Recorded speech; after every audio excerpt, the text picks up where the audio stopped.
It's a well-timed highlight there, because that's one of the names I'm paying attention to today. Jalen Battles, Arkansas shortstop.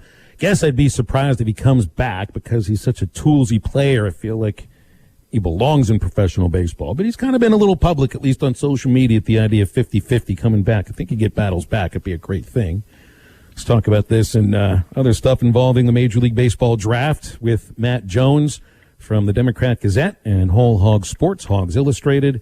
Matt, it's day 2 here of the Major League Baseball draft, which also means this is the big day. I think this is the big day for Arkansas baseball, and we'll find out. I think we'll find out quite a bit today, don't you? Yeah, I think so. It's the big day for the signees, because if a player is drafted, after the 10th round, today goes rounds 2 through 10. Tomorrow's the 11th round, the 20th.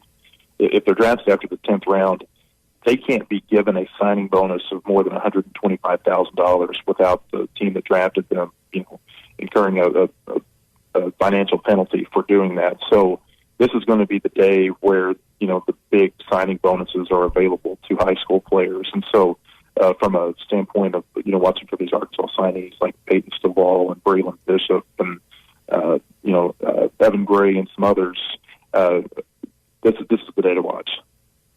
And usually this day would have already happened, a month ago. This whole situation has put college baseball programs, not just like Arkansas, that have so many high-end players signed across the SEC, but really a lot of other college programs in a bind because, you just don't know who's showing up, and already by now, kids are showing up on campus. So this just throws everything in disarray. Yeah, the rosters in college baseball are a mess right now, because not only do you have this going on, you've got the extra year that was afforded because of COVID last year. But from the standpoint of what you're talking about, the timing of the draft, if a player wanted to enter the transfer portal and be able to transfer without a waiver, they had to be in the portal by July the 1st. Well, so now you've got a lot of players who probably don't know what their status is on a team next year, because the team doesn't know what all signees they're going to get to come in, who are now kind of in a lurch, because do you put your name in the portal before July 1st? Or do you wait to see what the roster is going to look like for when the fall comes around? So I think what you're going to see is, if players are, kind of in that bind after the draft is over, it wouldn't surprise me to see a lot of them go to junior college next year instead of have that, that free opportunity to go. And when I say free, that opportunity without a roadblock to go from one Division I program to another. I think that, of course, all of this stemmed from COVID. The MLB draft was shortened last year to 5 rounds and then 20 rounds this year because of COVID. Of course, you have the COVID eligibility aspect to this. I think it's going to impact college baseball for 6-7 years down the road because of how far out in advance these teams recruit. It's just so hard to see what a roster might look like from one year to the next, let alone 2, 3, 4 years down the road. So there's only one player with Arkansas connections that gets drafted yesterday. I mean, Razorback connections. I know about Jordan Wicks, and congratulations to him or Jordan Hicks and getting taken by the Cubs. Max Muncy goes to the Athletics, so he won't be coming to campus probably. Who do you think is the most important name left? Is it Braylon Bishop? Is it Hagen Smith? Is it Peyton Stovall? Who would you put there, at the top of the list as a player that you would like to see get to campus? Yeah, it's got to be Peyton Stovall. I mean, I think he's the number one player in this class, regardless of if you're talking about talent or MLB draft potential or whatever.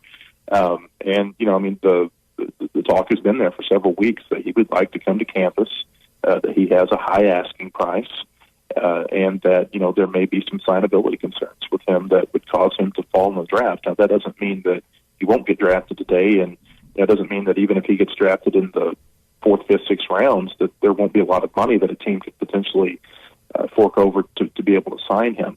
If he doesn't get drafted today, I think it's a great sign that he's going to come to campus.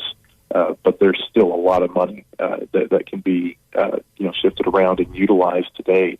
Don't look at the signing bonus or the slot values for signing bonus. Just remember that teams can manipulate those signing bonuses and slot values to try to maximize their picks in the first 10 rounds. But he's number one today. Braylon Bishop, I've never really felt like he was going to make it to campus. I've always felt like, he's been in the eyes of the MLB for a long time, that's where he's going to end up. Some of the other names that I think are interesting today, like you said, Hagen Smith, the left-hander from Bullard, Texas, who threw, I think, 8 no-hitters and had an ERA of like .10 this year in high school. Just an incredible season that he had. He's already on campus, and I think that's a good sign for Arkansas. It shows that, there is a lot of interest on his part to go to college. Now, that doesn't mean that, a team couldn't come along today and draft him and offer him enough money that, he might go away from campus. But, he's a name. I mentioned earlier, Drew Gray. He's a left-hander from Illinois. He's actually Evan Gray's younger brother, who's a pitcher for the Razorbacks right now. He's pretty highly recruited. There's a right-handed pitcher named Nick Moten out of Missouri, who I think could potentially go off the board today, and a shortstop named Drake Varnado, who's from Texas, and I think he might be rooming with Hagen Smith, and he's already on campus too. So those are some of the names I'm watching, and then of course the guys from the team, from the 21 team that I'm sure we'll talk about here in just a second, players like Cox and Wicklander and Battles and Obitz. And Christian Franklin, those are all guys that would surprise me if they get drafted today. Yeah, Matt, let's go, exactly there with the guys off the 2021 team. Is there anybody that it would truly shock you if they fell to day 3, if they fell to 11 through 20 rounds? No, I don't think so. Just because, I think all of the players, maybe with the exception of Christian Franklin, but I don't think that's going to happen. He's been projected to be a second, third, fourth round type for quite some time now. If he were to fall to day 3, that would be a surprise and would probably speak to some signability concerns. But I would be very surprised if you see that happen. Everybody else, they're players who it just kind of depends on what a team sees in them and what their value is. So like Kevin Cox, if you look at the projections, they're all over the place for him. I think ESPN has him 191. Baseball America has him 238. MLB.com doesn't even have him in their top 250. But there's also talk that a team might like him well enough to take him in the 3rd round.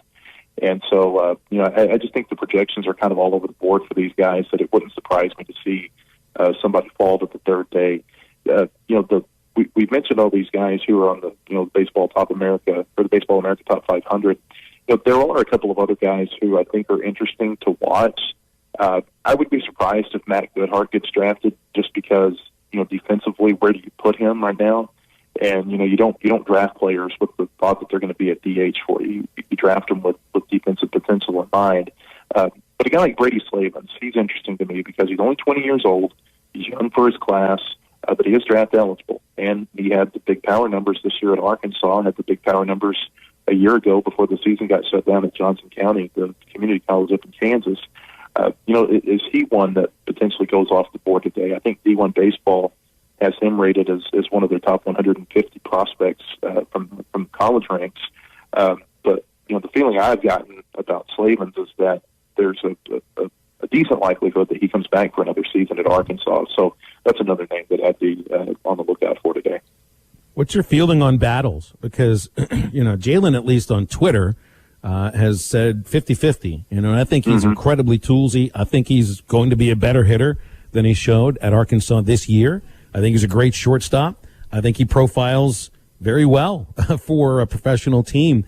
But, you don't see him going, at least on these projections, in the top 10 rounds. What do you think about Jalen Battles for this draft?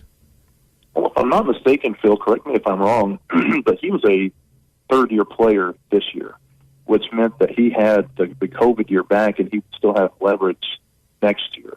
And so I think that might be playing in his favor. I've been like you. I've thought that he was, gone after this season, pretty much since the first time I saw him play, just because of his defensive ability. I think a team will like that. If you look at the draft projections, he's down there a little bit. He's number 359, which I guess would be somewhere in the 10th, 11th round range. So I don't know. I don't know about him, and I have seen those comments from not only him.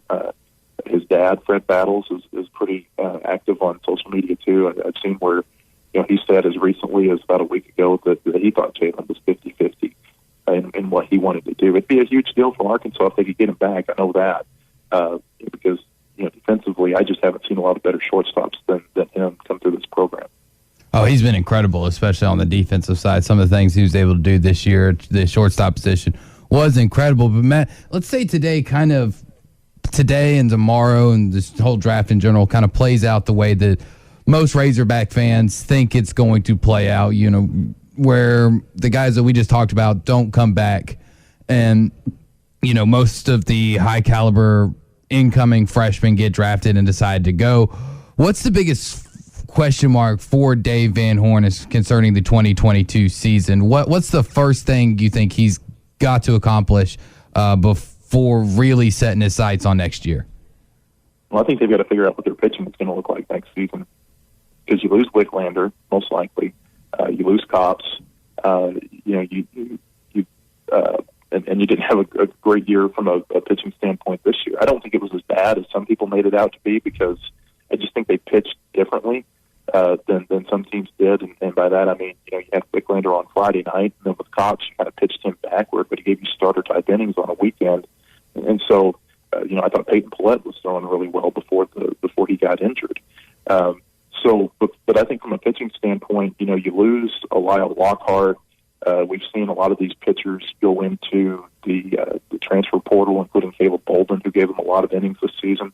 So I think they've got to figure out what their pitching looks like next year. I know that among this draft, or among this freshman signing class, these guys, Drew Gray and Hagen Smith and some others, I think they expect them to pitch for them next year and to give them some innings. And, but I still think that there's got to be, maybe some more experience. Maybe you go out and you get that through the transfer portal. And again, maybe they're kind of in a holding pattern to wait and see what happens with the draft before they pull the trigger on some of these players who are transferring in, or maybe it's just a matter of some of these players are waiting to see what rosters look like when the draft is over. But I think they're going to have a lot of position players next year who are accomplished or who are really well thought of in terms of the freshmen who are coming in.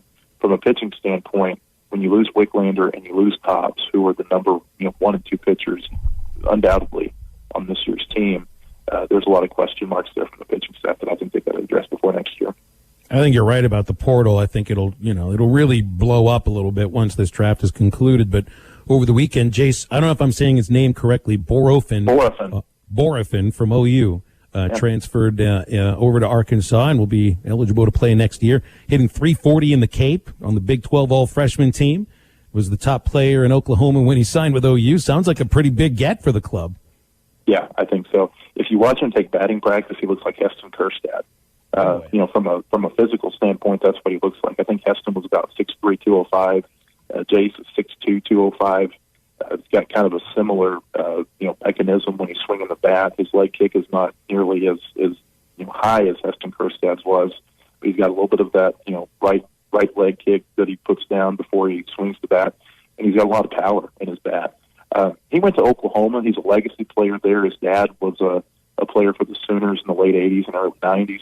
And his older brother, Braxton, was also on the team this last year. Braxton and Jace are both in the transfer portal. I think Jace is the only one who's committed. I think Braxton's still looking for a school.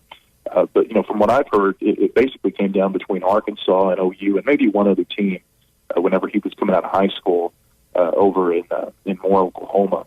And he ended up going to OU because of the family ties at Oklahoma. But he's a player who has got some ties to some of these Razorbacks who have been, really good the last year or two, like Caden Wallace, like Robert Moore.